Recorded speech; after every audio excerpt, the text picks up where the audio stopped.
Pemandu lori berdemo di pelbagai negeri hari ini. Pemandu lori di pelbagai negeri berdemonstrasi hari ini bagi menyatakan bantahan terhadap tindakan JPJ menyita berpuluh lori lebih muatan. Mereka berkumpul bagi Dekatan Pejabat JPJ Negeri Sembilan, Seberang Jaya, Pulau Pinang, Kota Baru, Kelantan dan Kuantan bagi menyerahkan memorandum bantahan. Rata-rata memorandum menyentuh isu yang sama, iaitu mahukan had muatan ditambah bagi membolehkan mereka mengangkut lebih banyak barang. Di Indira Mahkota Kuantan, pemandu menganggap operasi JPJ semata-mata menghukum, bukan mendidik. Muhammad Irwan Shah Ibrahim berkata, pemandu lori sekitar Pahang tidak tahan lagi dengan tekanan JPJ. Setiap kali tukar pemerintahan, kami cuba menyuarakan, kami cuba menyokong, tapi mereka sentiasa mencari kesalahan kami. Tuan-tuan, saya nak cerita macam ni lah. Kenapa mereka disita? Kita tanya soalan itu dulu. Kenapa lori-lori ini disita? Okey. Kalau sekiranya lori-lori ini disita, sedangkan mereka mematuhi semua peraturan jalan raya, tetapi mereka tetap disaman, ditahan oleh JPJ, disaman dan sebagainya, yang itu saya setuju untuk kita ambil tindakan kepada mereka-mereka yang menyaman dalam keadaan mereka mengikut peraturan. Itu saya setuju. Yang itu kita kena ambil tindakan, kita kena asak JPJ ni supaya jangan berlaku kejam kepada pemandu-pemandu lori. Isunya sekarang ini, mereka membawa lebih muatan. Itu isu dia. Now, soalan kita, apakah beza kalau mereka membawa cukup muatan yang mengikut spek, dengan membawa lebih muatan? Itu soalan kita. Sebenarnya yang bawa lebih muatan ni bayaran dia lebih. Now, katakanlah kita naikkan muatan itu ikut apa kehendak mereka. Sebelum kita cerita bahaya, kita naikkan. Katakanlah sekarang ini menurut JPJ, mereka membawa sehingga 140% lebih daripada muatan yang dibenarkan. Dia ada 100%, 40% more. Saya kita naikkan kepada 140% ni. Adakah mustahil lepas ini mereka kata, taklah, kita nak lagi? Tuan-tuan, apa kesan dia lebih muatan ni? Bila JPJ menetapkan had muatan kepada lori-lori tertentu, dia bukan main letak je. Oh, okey, kita had muatan ni, kita rasanya lori ni sekian kot lori. Diorang dah buat kajian. Saya tahu salah seorang kawan saya di dalam, dia bukan JPJ, tetapi dia di dalam Lebuh Raya. Dia buat PhD. Ni bukan calang-calang, yang ada PhD ni. Dia buat kajian on, on safety, road safety. Keselamatan jalan raya. Dan antara benda dia kaji adalah berkaitan dengan lori lebih muatan. Di samping lori lebih muatan ni akan merosakkan jalan raya. Lori lebih muatan ni akan merosakkan jalan raya. Sekali dia lalu bolehlah. Berpuluh lori berkali-kali setiap hari, bertahun-tahun tak rosak jalan raya. Ya, jalan raya akan rosak over long term period, tetapi lori lebih muatan akan mempercepatkan lagi proses. Kos dia kat situ macam mana? Tapi kita kena, dia macam ni tuan-tuan. Bila lori itu diletakkan had sedemikian, apa sebab dia?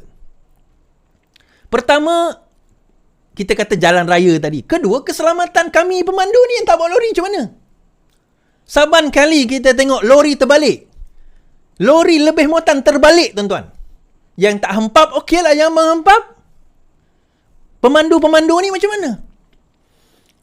Tak, kalau dia sita tu sebab memang dia orang yang rasuah, minta rasuah ke, kerana walaupun dia cukup muatan tetap kena sita, itu saya faham.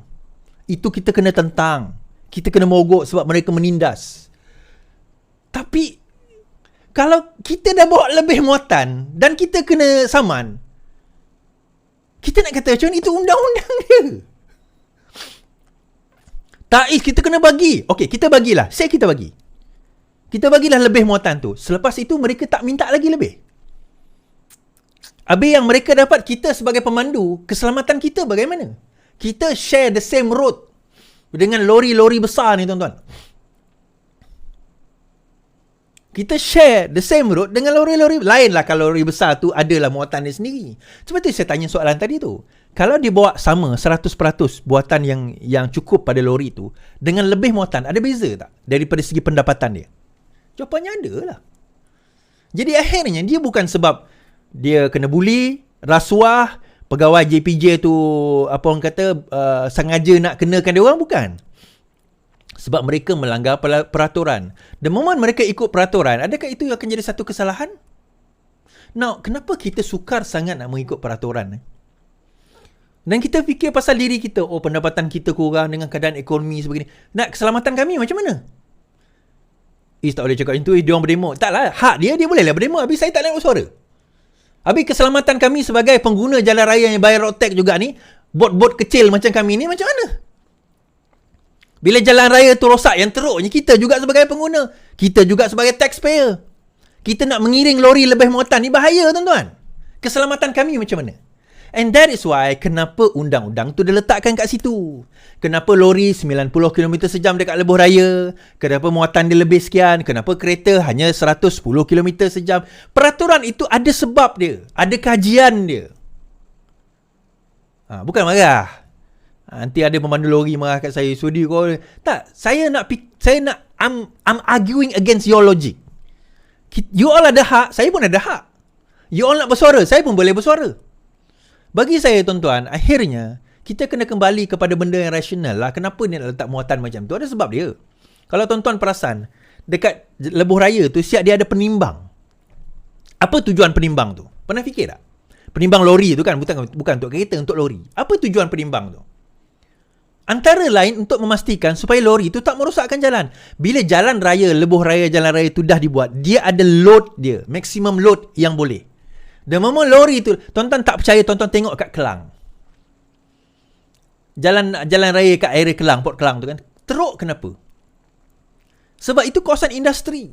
Lori saban hari, bukan kata hari, setiap minit kot lori lalu kat situ. Tengok kesan dia. Itu lori mungkin dengan ikut muatan. Dengan ikut muatan. Bayangkan kalau lebih muatan. Mungkin satu lori ikut muatan, katakanlah, let's say lah, ini hypothetical saja. Lori lebih muatan, bila dia lalu, katakanlah, ini saya pun tak ada kajian ni. Katakanlah satu lori dengan ikut muatan yang betul, boleh lalu satu hari 100 lori. Nah, disebabkan dia lebih muatan sikit daripada orang lain, akhirnya, yang boleh lalu mungkin tinggal 6 saja. Kerana apa? Kerana dia dah ambil oleh yang lebih muatan. Bagaimana yang 4 yang tak boleh buat, nak lalu tu macam mana? Bila mereka lalu, itu jalan jadi rosak.